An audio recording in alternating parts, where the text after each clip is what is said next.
What's going on, everybody? My name is Malcolm. I am one of the co-founders and the CTO of Futures First Gaming. I am joined with my other co-founder, and I'll let him introduce himself. Good afternoon, everyone. I am Sye, and I am also one of the co-founders of Futures First Gaming and CEO of the company. It is great to be here today for our Fall Brawl 2022 event, and we're really excited to bring you this special chat today with our guy, Mr. Dante Simpson. Mal, you want to tell the world about a little bit about Dante? Yeah, well, listen, man, Dante has a checkered background, right? Like, his background is extensive, man. I was telling Steve last night. I was like, man, I always got to keep this man in my back pocket. Because he's done a plethora of things throughout his career. So I'm just going to read a little bit of his bio right now, and so that you guys can understand how deep this man goes. Right. Dante is the Chief Marketing Officer and co-founder of eSpat TV, right? Simpson's career in brand building, business development, and growth provides eSpat with valuable experience when it comes to evaluating and executing strategy, developing marketing plans, and driving brand growth. He has an in-depth understanding of strategic governance and brand development, having served as the senior executive at domestic and international corporations. Early in his career, Simpson was Senior Vice President of North American Business Development for Sony BMG Music Entertainment, where he was responsible for campaigning. During his tenure, Simpson developed division strategies into a highly successful revenue-generating business. While serving as Vice President of Business Design and Development for the Gucci Group, Simpson implemented one of the most successful multi-channel marketing campaigns in the high fashion industry under the leader of Creative Director Tom Ford. And I'm gonna stop there because the man's background is extensive, but we're gonna get into that because he's gonna give us some of his background. We're gonna dive deep into who he is and what eSpat TV is, and we're just gonna have a good conversation. Excellent. Malcolm, thanks so much for that, man. I forgot some of that stuff. So I appreciate you taking me on that walk down memory lane a little bit. Much appreciated. Thanks for having me, gentlemen. I appreciate you both. Thank you. Absolutely. So we're gonna kick it right off, right? So Dante, just tell the people who you are, the initial stuff, who you are, where you're from, and how did you what were your starting points? You're here where you're at now, but what were your starting points? Where did you really, get this initial push to be who you are today? Great. So we'll take the trip. I'm one of those proud alumni of the Ohio State University. I know I know we're talking to kids from Delaware and around the country, but I always rep the O. So OH for everybody out there from Ohio. Got to give you that shout out. I think we're playing Rutgers today, so we'll enjoy this rainy Saturday. But got my start in Columbus at Ohio State. Went to school and had no idea what I wanted to do. Back then, it was one of those, what are you good at? If you don't know what you want to do, what are you good at? I was good with numbers, so I went to school to be an accountant. The most shout out to all the accountants out there, but that was not for me. That was absolutely not for me. But also luckily I also had a dual major in marketing, which is actually where I started to find my path. Started off and moved up the corporate ladder in the fashion industry. And a lot of folks might say, hey, listen, we're going to be talking gaming. Where does all of this intersect? So I want you guys and gals to remember this journey, as it'll make sense as to what we're doing right now in the gaming culture. But got my start as an executive with the Gucci Group. Part of that Gucci model was that they owned multiple labels, multiple fashion houses. A lot of you may know some of them, Saint Laurent, Bottega Veneta, Sergio Rossi, Alexander McQueen, Stella McCartney. A bunch of fashion houses operated under the Gucci umbrella. And I saw that happen very successfully. Louis Vuitton does the same thing.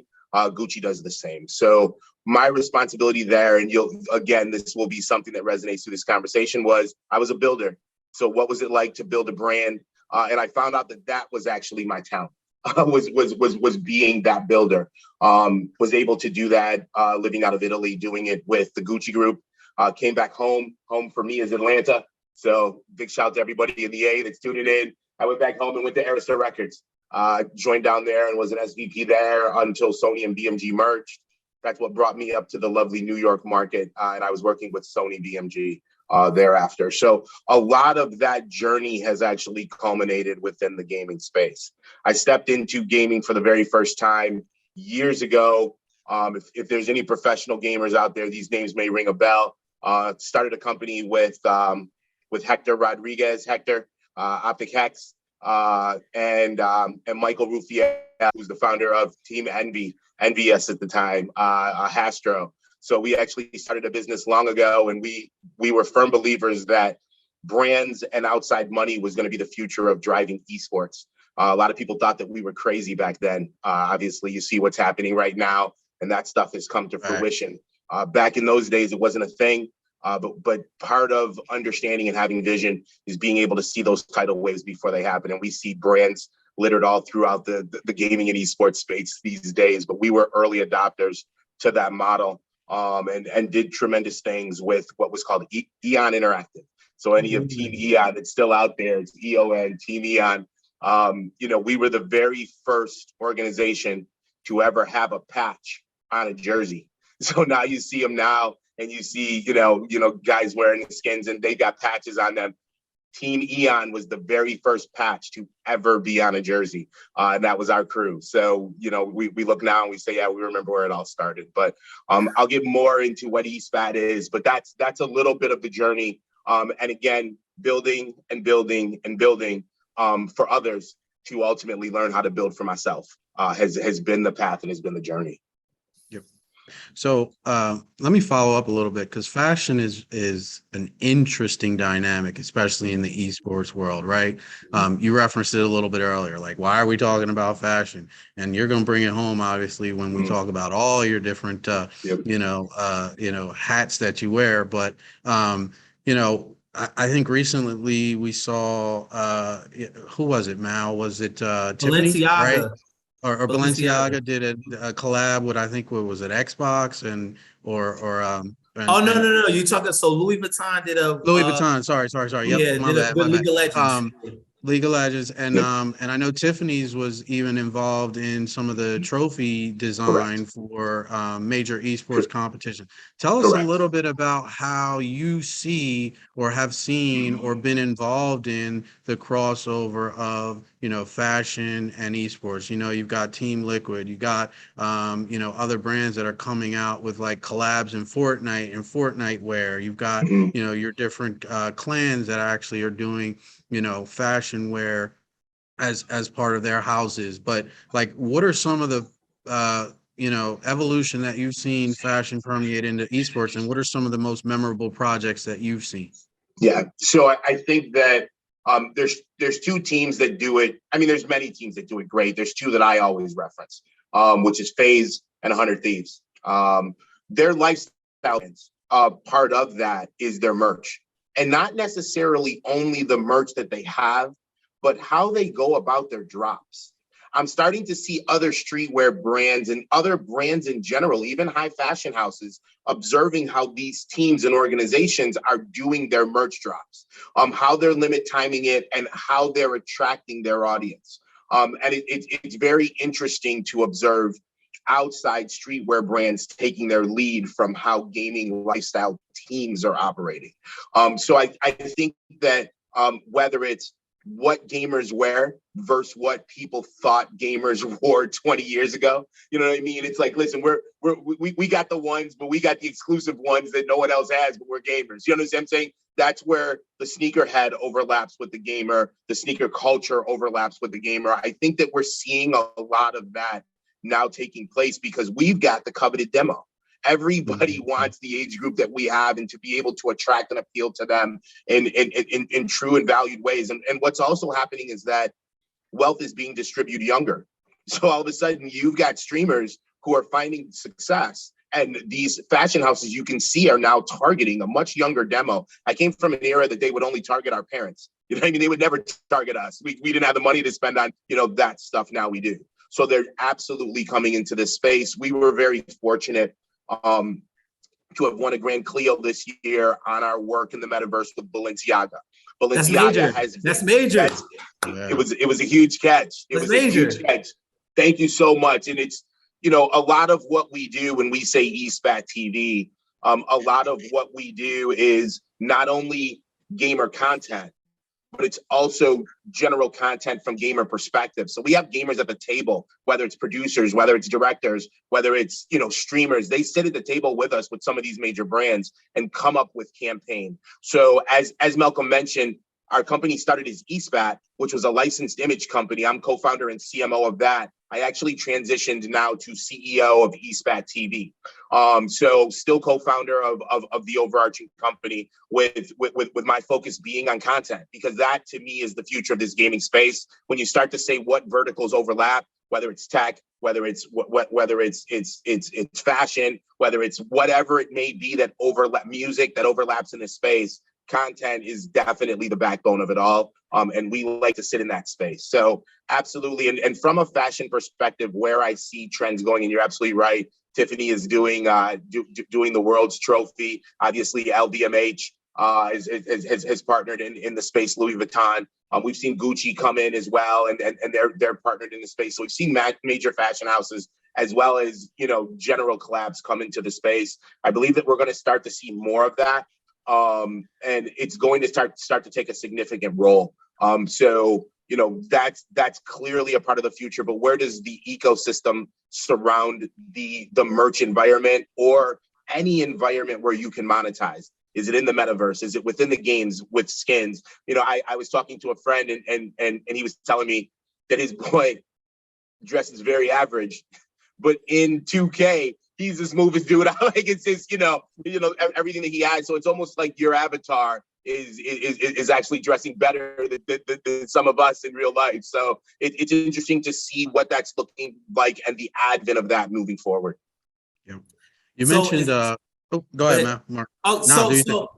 So as you're talking about that, like I see so many different alignments of different industries, as you're talking about how esports is developing, as its own industry, right? You talked about fashion, right? How does music come in within that alignment, right? And talk about some of the things that you've done in aligning these bigger music artists with that esports industry, and how major is that to the culture?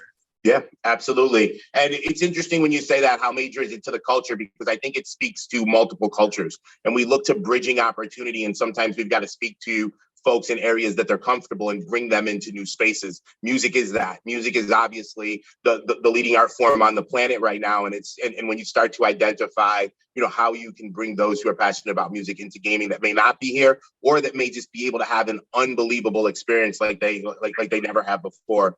Part of our mission when we started was the belief in immersive content and what immersive content looked like. We did reach out to a lot of people that did not see that vision pre-pandemic. And what ended up happening is, unfortunately the pandemic hit, but it created space where people were home and they were digesting content and actually looking for new content to digest. One of the things that kind of shook our world as the gaming culture was that Travis Scott Fortnite activation. Major. It was a major move and did major numbers. You start looking and seeing that he got in front of 27 million people. And I say, hey, if you sell out Madison Square Garden at 50,000 people, if you do 100 shows, that's only 5 million people. He got in front of 27 million in 3 days. Those type of numbers, and being, one of the studios behind that, the leading studio behind that, is something that we are most proud of. And as I mentioned, remember the journey. It was fashion to music to gaming. Prior to that extent in personal entrepreneurship, but understanding that journey, you guys get to start to understand how we were able to bridge our expertise in the gaming space. You rinse and repeat that Travis and Fortnite opportunity, and you guys may remember the Little Nas X and Roblox moment. And what did that look like? And all of these things that we've been a part of, these moments Pokemon's 25th anniversary with Post Malone. These highlighted moments where you're like, wow, I wonder who's working on that behind the scenes with some of these publishers. And, we're proud to say that is us. Again, if you're an Ariana Grande fan, her too, you may remember Rift Tour.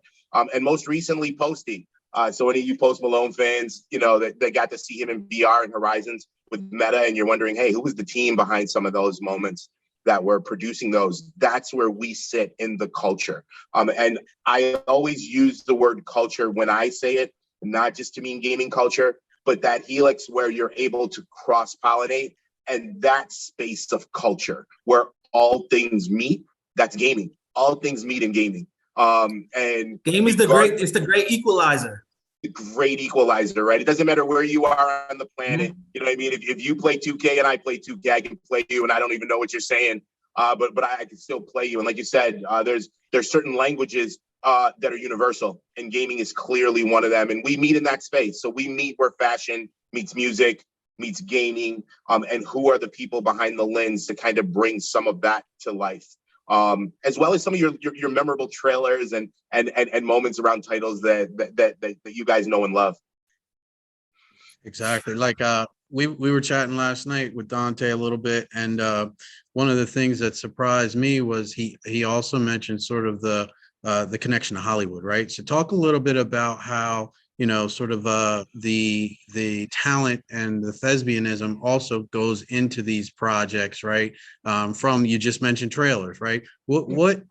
How does a project like that take shape from concept all the way through to execution? Walk us through kind of like what eSpat does to sort of brainstorm, curate, facilitate, execute, and then rinse and repeat that model. Yeah, absolutely. We have a writer's table that is absolutely incredible. So one of the first things that we did is we said, okay, we want to build internally, but we also want to have a collective of businesses that operate, with our same mission that is a part of what we're doing. So we have the eSpat Collective. Our crown jewel, the first person that we went after was Hollywood icon Ridley Scott. He was the very first person that we went after. And if you're not familiar with Ridley, he goes back to the 70s with Aliens, The Martian, if even Thelma and Louise for your parents, you know what I mean? An old school one, but also Denzel's American Gangster and a lot of legendarily known for Gladiator. If you're familiar with the movie Gladiator. So we went and got him. We had the Marvel account. So we took Marvel to them and created their trailers around their upcoming games and actually their last 7 games as well.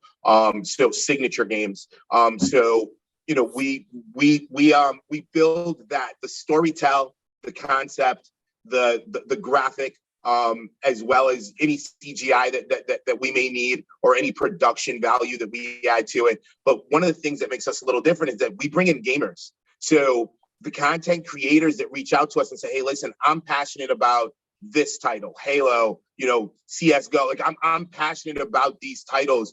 Anything that we can do to work with you, we'd want to. We have a list of some of the leading, influencers around specific titles that we work with globally. So we're not only domestic here in the States. That's one of the things that we've really strategized, as to where are we in Asia Pac, where are we in the UK, where are we in Africa, and just identifying how to connect with gamers in those regions for some of these titles. But yeah, Stephen, we are literally A to Z. The brand will come to us and say, hey, listen, and I'll use one as an example. The game when it released, may have had some flaws or some issues, but universally folks have said that the commercial campaign was legendary, and that's for Cyberpunk. If you guys remember Cyberpunk and the Cyberpunk campaign, the stuff with Keanu Reeves and, everything that we did around that, there was a lot of buildup for years, leading into that game. And regardless of the gameplay and what happened there, marketing was phenomenal. The marketing was absolutely phenomenal. Yeah, there are very few titles that I am anticipating, and I was like, yo, the day that it came out, Mal, I was calling you. I was like, I was marketing hyped. was phenomenal. Yeah, that's kind of that was our initial claim to fame. is, you know, the Cyberpunk campaign and how it ran, and, you know, working with Free Fire and working with Cristiano Ronaldo on Free Fire and some of these, you know, international focused titles. And that's what I say to folks all the time. And as you talk to your students and as you talk to your audience, I always say, listen, keep riding it, but always stay ahead of the wave. We were all ahead of the wave with gaming. You know what I mean? And they say that either you can ride the wave, you can chase the wave, or you can get ahead of the wave and all the traffic comes to you. You know, put yourself in a position where this traffic is coming to you. And gaming was that for us. So we were able to bring in all of these individuals, meaning studios. We've got 15 studios now that operate as a part of eSpat TV that are all a part of our overarching mission. And we love every single one of them. And, you know, we're growing to a position of you know, globally recognized, whether it's for meta work or whether it's for production work or just conceptual work within the gaming space. So there's room for everyone. Anyone watching this, if you're passionate about a title, there's an opportunity for you in this space. So if you're not a pro gamer, but if you're passionate, if you know the ins and outs, you kind of know all the maneuvers, you know all the mods, you know everything that can go into gameplay. There's opportunity for you in this space. So as you talk further about eSpat, right?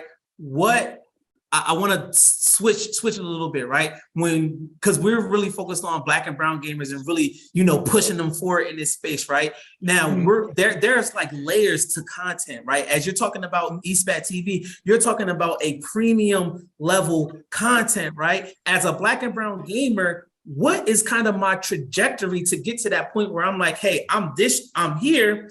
I need to get here, and then I need to get to that premium level of eSpat TV and the things that you are doing over there. What will be my journey to get to that point? What are some of the things that I need to potentially be developing as I'm trying to get to that point of premium level content that eSpat TV puts out?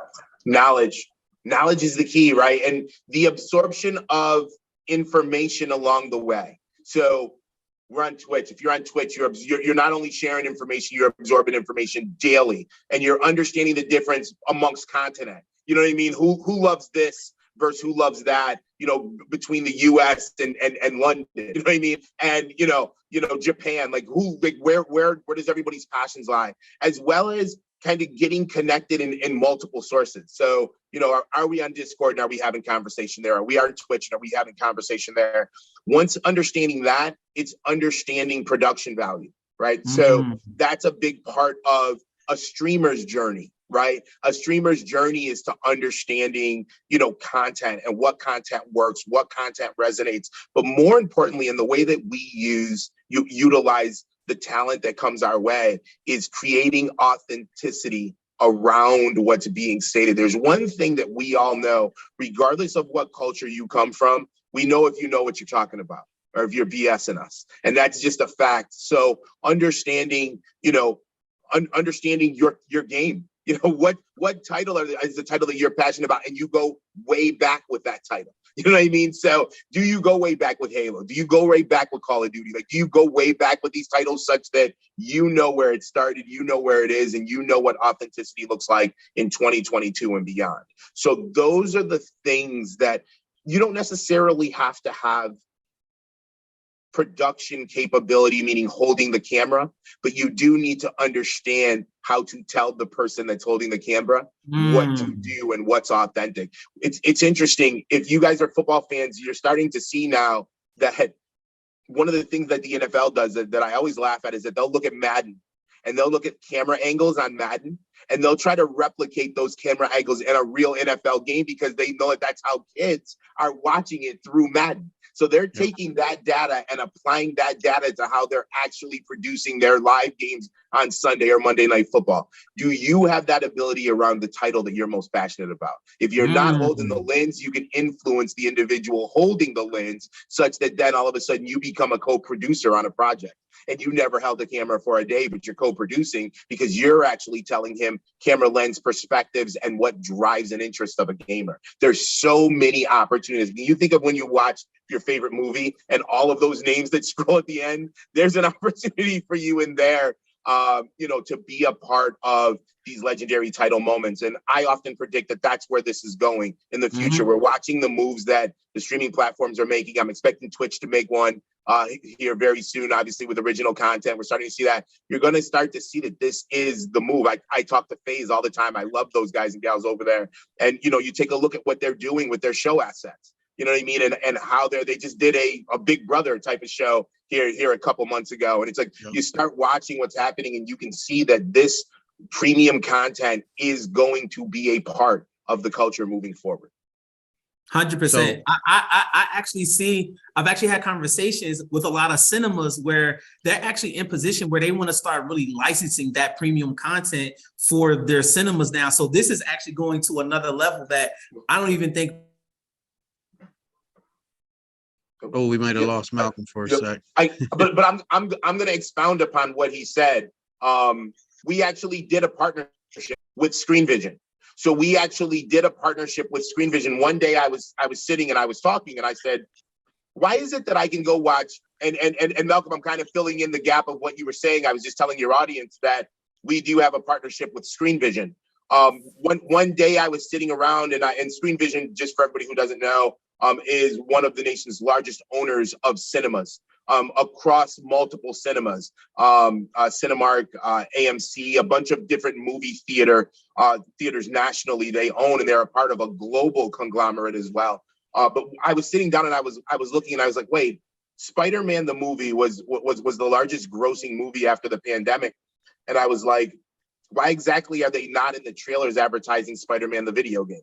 I don't understand that. You've got the audience that's passionate or that cares at least a little about Spider-Man are right here. Why are you not cross-pollinating them and introducing them to Spider-Man, the video game? Well, we have that deal now. So when you go into when you went to go see the Batman, you would have seen the trailer for Gotham Knights. You know what I mean? When you saw Spidey, that was us. So whenever you go into these movies now and you start seeing Marvel and your DC Comics and, some of those movies of that ilk, I mean, I want you to think about us. And realize that, Creed's coming up and Avatar's coming up. And, there's another Spider-Man coming up all fourth quarter this year. You're going to see trailers for video games. And I know growing up, I never saw that. So I'm glad to say that I'm a part of, the vision of bringing that to the big screen and bringing that to movie theaters such that us gamers can look at a major movie and say, oh, okay, this is us. They're targeting us. I know exactly who you're talking to. You're talking to me right now,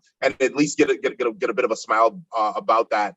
But thankfully, we've been the only organization that's behind that movement, and we're leaders in that space. Very, very humbly, but very happily. Dante, you had a key phrase in that segment where you said, "This is us," right? And obviously, gamers, this is us. But if you look at us, this is us, right? And we look a little bit different than traditionally what those target audience segments and markets and even content procurement used to be, right? So here at FFG, that we, as an inclusive organization, we are trying to illuminate the opportunities for all gamers, right? But obviously gamers, not all is equal in this gaming space as it relates to opportunity, access, equipment, whatever the case is. What's eSpat TV's strategy, and what are you guys doing to continue to ensure that more gamers that look like us and come from our communities are represented and given the opportunities to shine in this industry? Absolutely. We do a lot of great work with HBCUs from the film and content markets within their schools, where we actually do internships. We do internships with our partners. So one of our partners is Endeavor. You know what I mean? So, what's the odds that, and that's Michael B. Jordan, is over there. The Rock is over there under their umbrella. You start taking a look and say, how difficult would it be, for an HBCU student this coming summer, for example, to intern at a major fashion house and be sitting side by side with some of these celebrities who actually own their own production companies, because that's what that looks like. Where does that opportunity reside? Where does the opportunity to reside to work side by side with somebody like a Kevin Hart, you know what I mean, and Heartbeat. You know, what do those opportunities look like? And what are the challenges to get in? Well, you know, we are now offering a path in for those folks. And our thought is that it doesn't only have to be gaming production that we want you to master. We want you to master production from a wide range and be able to bring the scope of perspectives back to the gaming space.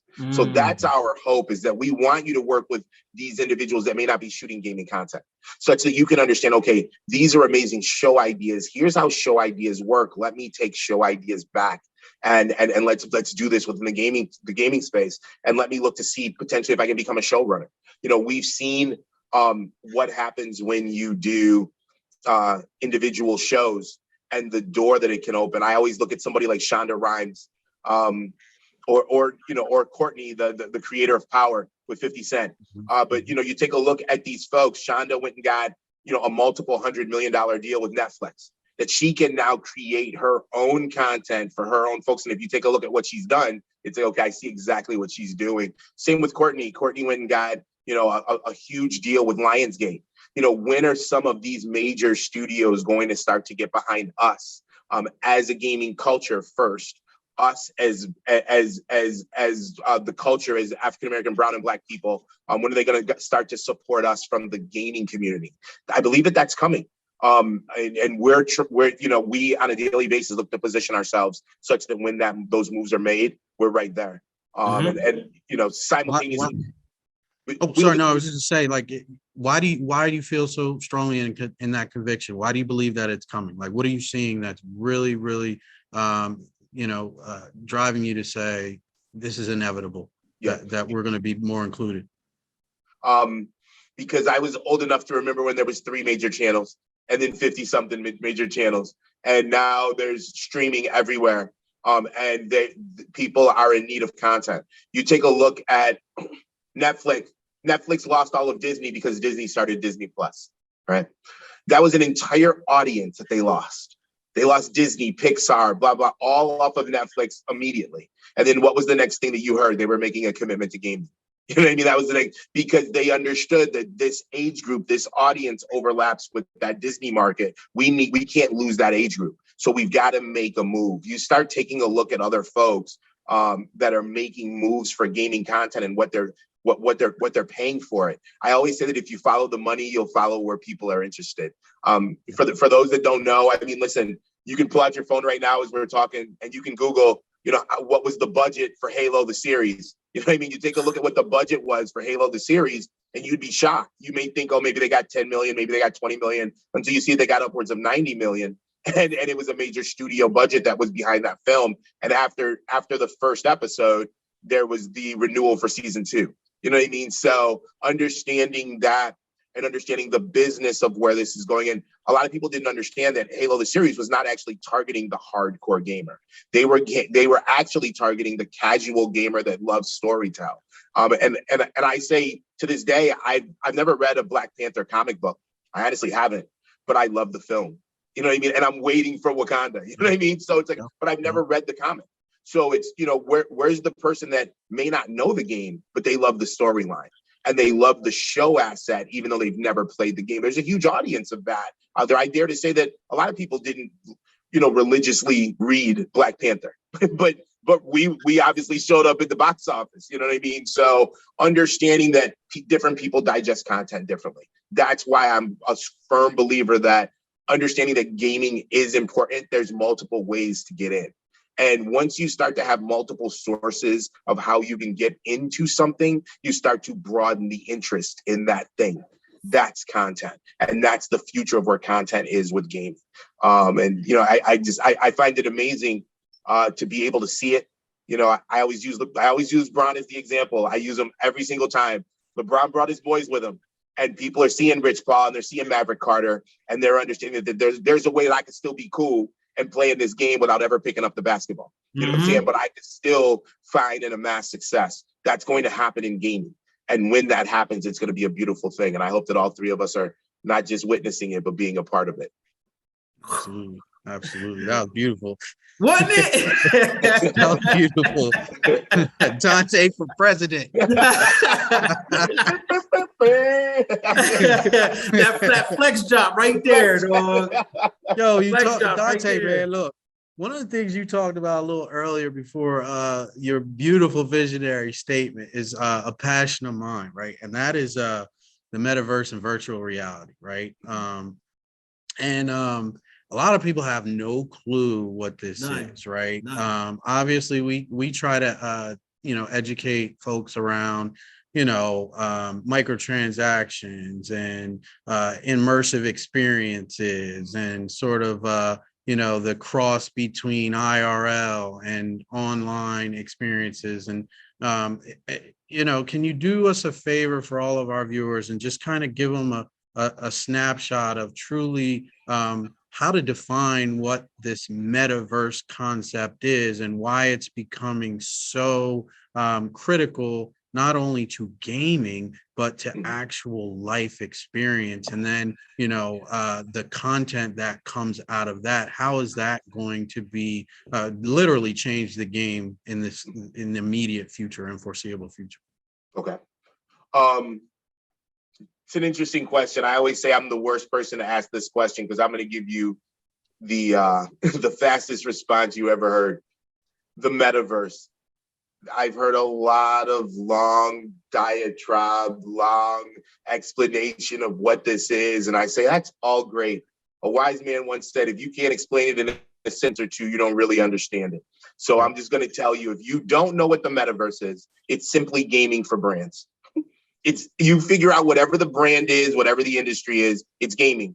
And the reason I say it's gaming is because every single KPI, key performance indicator, that drives the metaverse is the exact same key performance indicators that drives gaming. So gaming and metaverse have the same, they're basically judged in the same way. Think about it. How long are you on? How interactive are you while you're there? Are you making purchases within the space? Are you buying skins? Are you buying this? What mods are you making along the way? You know what I mean? They kind of identify where you're spending your time versus where you're not. And all of that drives an analytic for the game titles such that they know how to align with what we're looking for. Game titles and publishers do an amazing job at it. Like, they really do a really good job of at least listening to their audience. I feel like brands now are trying to find new ways to connect and listen to their audience. And this is the metaverse. The metaverse is just an immersive experience in doing so. One of the first game titles, in my opinion, that used brands very, very well was GTA. Grand Theft Auto had brands all over it long ago, you know what I mean? And they did a great job of interacting. Literally, obviously we all remember the one where it was Times Square and they got the Coke sign right there. You know what I mean? Like, they got every single sign right there. Just identifying for a brand, how can they connect with their consumer in ways that matter to the consumer? How can they then take those engagements and drive action? You know what I mean? And how can they get a committed audience? A successful metaverse is going to be a kid that comes in and then leaves it on and goes to school and then comes back and it's waiting for them and they're right back to it. And they're totally engaged and immersed into this secondary world. That is going to be the successes in the future of the metaverse, and understanding where you can overlap it in ways that matter to folks. What have we seen? We saw Walmart with a metaverse. You can walk down the aisle, pick your food, and have it sent to you. You know what I mean? We're starting Nike Land and, all of these other things. And, we read, which Nike did come out with a corrective statement. But I remember the first article I ever read, it said Nike was taking all their Nikes out of Foot Locker. I was like, whoa, what's going on? Now, they did come back and fix that. And they said that we're not taking all of our Nikes out of Foot Locker, but we are taking back inventory, and we're going to take back inventory for the purpose of Nike Land in the metaverse. So they did take merch back from Foot Locker, which again still is that was big. And that was a big move. That's a real big move, because when you think about, just in that particular silo, right? When you think about a Nike, like, we're going to pull our stuff off of your shelves because we need to focus on what we're doing. That's a major move. You're going to see more and more brands do that as time goes on. 100%.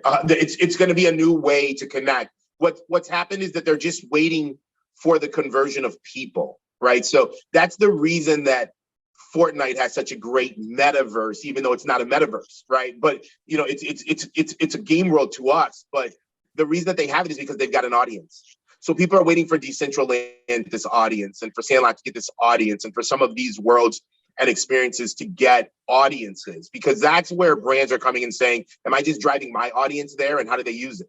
Do they have to have an Oculus, or can they do it on their PC, or can they do it on their phone? And what does all of this look like? So it's still in a quasi infancy state of where this can be in the future. But I definitely see this much like the social media movement. And I say to folks, if you're old enough to remember Instagram in the beginning of Instagram, it was, no offense, Instagram, but it was trash. Like, it was absolute trash. Like, why am I posting my picture on this page? Like, this doesn't make any sense. Like, what are you talking about? So, so that's the thought as to where it was. What do they say? Where it started and where it is. Obviously, Instagram, TikTok, and the likes are doing amazing things just with regards to their ability to reach people. I believe that the metaverse is going to allow that ability, hopefully, in the future. One of the things that we heard today, being here on the campus of WilMU, shout out to WilMU, thank you for hosting us. We were speaking to some educators, and they were telling us that education is moving into this space. Yes. For several reasons, right? One, because the numbers, as you talked about, are showing that knowledge retention is a little higher. There's hands-on learning, which translates into more comfort in terms of executing the task at hand. But there are also educator shortages. And because of the pandemic, it has forced us to do more things in these virtual environments. What do you see? What types of industries do you see moving to this sort of augmented reality or virtual reality environment first, and then others will follow? Like, what are some of the top 2 or 3 industries that you think are going to be here and have a presence here in the space? Yeah, so I think sports as a whole is going to move here. So I think there's going to be a scenario where sports moves here. Last weekend, I think it was, Triple G just fought Canelo on DAZN. If you're not familiar, if you're not aware, they actually had that in the metaverse. So that fight was actually in the metaverse. So they actually were promoting that. I was in Vegas when Canelo fought him, and I seen a lot of advertisement around it. Yeah, they were really pushing it. It was one of the firsts that we've seen by a major network, if you want to call DAZN a major streaming platform, actually step its sporting space into the meta space from a boxing perspective. So I believe that you're going to start seeing a lot of that. Obviously, that we did the Brooklyn Nets Netaverse. So we did that for the Nets a little while ago, over a year ago here. But I do believe that you're going to start to see sports activation. So I'll give you an example of, imagine if Madison Square Garden steps into the metaverse. And now they have a scenario where anything that's in their building, you can now watch through the metaverse. I don't care if it's a concert, or I don't care if it's Uzi Vert or if it's WWE. You know what I mean? I don't care if it's the Liberties or the Knicks. You know what I mean? Whatever's going on, you can basically walk and almost have front seat, front row access, courtside or whatever it may be, to events that are happening in that space. That's coming. That's absolutely going to happen. I've seen some rumbles about that behind the scenes, but what happens when some of these major arenas decide to step in and allow you a virtual experience? Well, what does that do for them? Think about it. If I'm in Birmingham, England, and I want to watch somebody in Wisconsin in the USA, now I can do it. What does it open up for them economically once they start to do that? It opens up a global audience at any given time, at any given moment. It opens up moments that could go viral in real time, and people can then just tune in because you had an unexpected surprise guest, and all of a sudden, everybody's talking about it in social spaces, and then somebody jumps on. I call that the UFC model. UFC, when they had the Ultimate Fighter 1, the finale fight, it was one of the first times in UFC history where the numbers were going up the longer that the fight went on because people were talking about it. Like, are you watching this? You got to tune in. This is unbelievable. Are you watching this? You got to tune in. What ends up happening is the people that come in because it becomes a viral moment or it becomes a word of mouth moment. You know, what happens for Madison Square Garden when they take advantage of that? What happens to the Crypt.com, the old staples when they start taking advantage of that? It would be amazing if somebody like Jerry Jones, such an innovator, Cowboys, whether you love him or hate him, Jerry Jones. We love him over here. Every time. You love him over here? Okay. We love the Cowboys over here. Oh, there you go. There you go. He was ready. He was ready. So, having those type of arenas where you have 100,000 plus people, and you can now start to monetize in virtual spaces that mirror real-time activations. That affects everybody's bottom line immediately.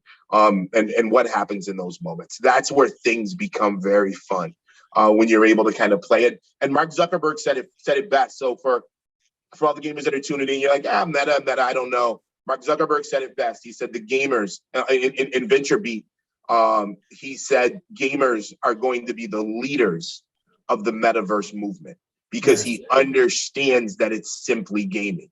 So he's bet on that. He's stating it openly. Gamers are going to be leaders in this space because they understand a gamer's perspective and how this should look and how this should feel moving around a different world, and what that looks like. So that's my thought with regards to who's going to be early adopters. I just think it's going to be sports as a whole.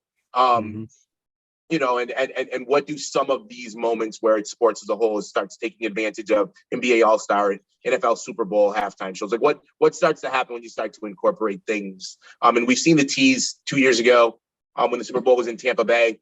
Verizon and Fortnite did concert activation. We were happy to be a part of that production as well. But during Super Bowl weekend, we saw it within Fortnite, and it's been happening. So I just believe that it's going to continue, and it's going to become almost a norm for the next generation. One quick follow-up to that, and the thing that we talk about a lot of times is barrier to entry, right? But as technology, evolves, the price point of some of these technologies on the whole will decrease. But for that to be successful, you got to have your families, your parents, or whatever, the kids that have the devices to get. Like, how do you see sort of the mass distribution to be able to take advantage of these immersive experiences happening? Yeah, that's one of the things that we're working on now. We work with a major TCOM company, and what you're speaking towards, Stephen, is kind of a deeper question than even just gaming and the product. It's socioeconomic. It's value of life based on zip code, and it's what's the speed in your area versus speed in somebody else's area, and how are we addressing some of these things? That's why you start to see that console play is so prevalent. They say, hey, why aren't there more African American professional gamers? When it comes to PC play, you know what I mean? If you've got a lagging system due to 5G in your area, that has nothing to do with quote unquote Xbox or Alienware or any of the titles or anybody. That's just a socio issue. You know what I mean? Yep. So what are we going to do to start to tackle some of those things at a higher level that creates equality based on regardless of zip code, and not inequality based on your zip code? So, those are things that are deeper conversations. I talk on Capitol Hill about that stuff all the time. When are we going to start to address this? Because we're trying to fix a problem that the source of the problem actually comes, above any of our pay grades. But when are we going to start to get Verizon and AT&T and T-Mobile to kind of step in and make a true difference versus putting up 5G towers everywhere? When are we going to have some commitment to equality, speed of service in different areas? So I think dealing with some of that are some of the things. With regards to the parents, one funny thing is that nothing makes sense until people see the business of it. And then when they, especially a parent, when they understand that you're not wasting your time, that there's actually a business model here and a true path to success. At one point in time, the music industry was silly, until people understood that there was business opportunity that resides there. I think the same thing applies everywhere. I think that gaming is no different for a prior generation that may not see the value of the business around what's being built in this market. Once they understand that, then I think that there won't be any issues with parents Making outside the of just the investment. equality of purchase. Yep. Cool. Yeah, man, this has been a mind-blowing interview. I already knew what this was going to be, right? Oh, man, we only have like 10 minutes left. I feel like I have so many things popping up in my mind right now. Let me ask you a question real quick. As we are really trying to, and me and Steve, we talk about this all the time, and we really haven't figured it out yet. And we're talking about these barriers, right? And your AT&Ts, your T-Mobiles, and Verizons and whatnot, right? That mobile piece, right? That mobile piece, where do you see the alignment and the integration with the things that you do on a mobile landscape, right? How do you think that, with all of these, like we said, the barriers of entry, right? Where does eSpec TV sit in this mobile landscape, right? Because we really haven't tapped into that mobile gaming alignment, branding yet. Where do you see that mobile landscape going, and how do you think that we could attack that in a perspective of brand building and just building the culture as for that particular perspective? It's interesting that you say that. I mean, I remember having a conversation a while ago with Mobile Matt. I don't know if you guys know Mobile Matt, but he's kind of one of the leaders in that mobile space. And just kind of chatting with him about that very thing. We have been watching the mobile space. We have not taken a step heavily into that space yet, to be quite frank with you. But we have been watching. I mean, obviously the numbers are soaring. I think that people are very shocked when they realize how big mobile gaming is. There's no question about that. And I think that, understanding where the future of this is going, I think that it's going to continue to increase in numbers. I want to see it increase in, being synonymous with some of the other tournaments that we know. I think that that's where you're going to start to see a greater commitment in that mobile space, because I'm seeing a lot of people line up for teams. I'm seeing a lot of people line up for Major League, but kind of seeing what's happening in mobile, it seems like it's been a slightly slower process, but they've got the viewership and they've got the numbers and they've got the support. Omelet's crazy. Absolutely crazy. Absolutely. Like I've downloaded the app. I've done a couple of mobile streams through Omelet, but every time I hop on there, you see streamers with like 25,000 fire emojis or whatever on their streams. It's crazy. Yeah, it is crazy. It is crazy. And if you're not prepared for it, it almost blows you away. Like, wait, what did I miss? It will. And it's shockingly, not shockingly, let me not say that. It's deservedly, highly watched. When I originally came back into the space, I was like, I wonder how mobile gaming is doing in an area like India, where they may not have, the latest operating system, for example, and they may not be using, iPhone 14. Shit, I'm not using it yet. I don't think any of us have it yet, but I mean, they may not be on the most recent of, what's the impact that it has? Because, and I say that, and I say India specifically because there's so many people. And there's such a huge audience there for gaming that what are the restrictions like? You know what I mean? We speak with AFK Gaming all the time and they love, us and what we do and, the culture and everything. But I've always wondered in certain markets, is there that issue of lag? You know what I mean? When you start talking mobile, but the numbers are undeniable, but we haven't stepped very strongly into the mobile space. But we will. We actually have a plan. It's going to be later next year that we're going to start making an all-on push to the mobile community as well. Cool. I got two quick wrap ups. You said kind of you teased a little bit about what you're getting into next year. What's next for eSpec TV? That's kind of one. And then the second is more of a fun one. What's your favorite video game? Oh, good question. Good question. I wish I was where I could show you a little bit of game room stuff. I'm not. You guys know I'm on the road. What's next for us? Good question. I'll share with you a couple of our goals. Okay, we have two different goals on two different sides of business. In the metaverse, our goal is to become the architects of the metaverse. That's our goal. That's our objective. So we take a look at families in real life who own a bunch of real estate. Some of the wealthiest families in the world, some of the wealthiest families in this country, that names that folks know by last names only, that they don't even know anything beyond that. What happens when you have that ability to become the architect of the metaverse? I always say, I don't know who the heck did the Guggenheim, but whoever they are, they're legendary. You know what I mean? I don't know who did the MoMA, but whoever they are, whoever did the Met, they're legendary. Who in that world, they're legendary. What happens when you become the aesthetic look and feel of the metaverse? We created something called Meta HVE. That's a highly visual experience. You and I both know as gamers that a lot of what we're seeing in the meta is like 16-bit, 32-bit. It's old school stuff. You know what I mean? For gamers. What happens when you turn your meta and it looks real? It looks absolutely real and authentic. Well, that's what we're doing. We actually have been doing that and are doing that for several clients now. But we want to be synonymous the same way that Disney recognized that Pixar was synonymous with animation. And Disney's like, we got to go buy them because they are synonymous with animation.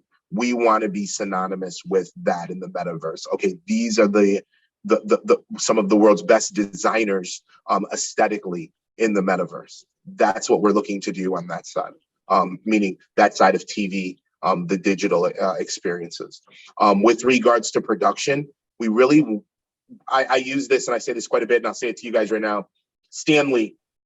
There's no way when Stan Lee grabbed a pen and started sketching Spider-Man or Iron Man or the Hulk or Captain America, there's no way that he imagined imagined Endgame.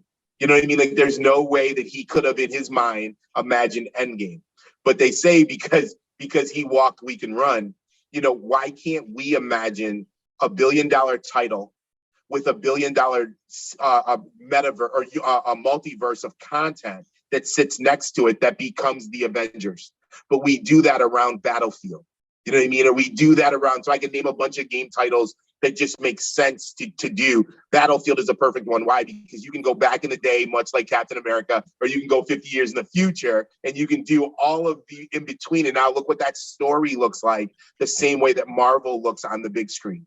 We've seen it happen. No one can tell me that it's not going to happen. It is. Who's going to be the people or the studio to do it right? I want to see it.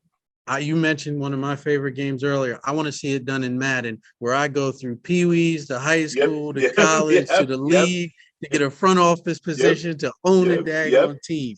That's my ultimate. There's so many.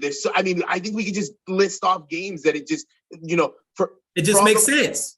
Just makes sense. For all the flaws of Cyberpunk, the film would be amazing. You know what I mean? If you really think about it, a Cyberpunk film would be amazing. They're talking, they're doing some stuff with Netflix now, but you start taking a look at some of these things and you say some of these games are perfectly aligned. Give me a Call of Duty series any day. Yeah. It could be amazing. Now, this would be you. Who shot me? Give me a Call of Duty series any day. And that to me is, we've been a part of all those moments. And I mentioned to you, Malcolm, even just to mention, the last major Call of Duty trailer that came out with Sweetie, with the Migos guys, you know what I mean? With the baseball players, with the, all like that was us, you know what I mean? So kind of being a part of that storytell, but actually taking it to a big screen and making something cool for a Call of Duty. So that's, that to me is everything. And I believe that that's where this is going to reside. Somebody's going to do it and do it very effectively. And it's going to be a grand slam and open up an entire market for a lot of people. That's one. Favorite game, right? So I'm old school, man. I could still go to some of the old school, and in the house I've got all the arcades, right? So I go old school that route. I can go anywhere from Galaga to CS:GO. I'm a CS:GO guy. Yeah. Believe it or not, I'm a CS:GO guy. Yeah, so I'm a counter striker. I am a counter striker. So that I would not expect that coming from you. That's my late night addiction. You know what I mean? So I'm a counter striker guy.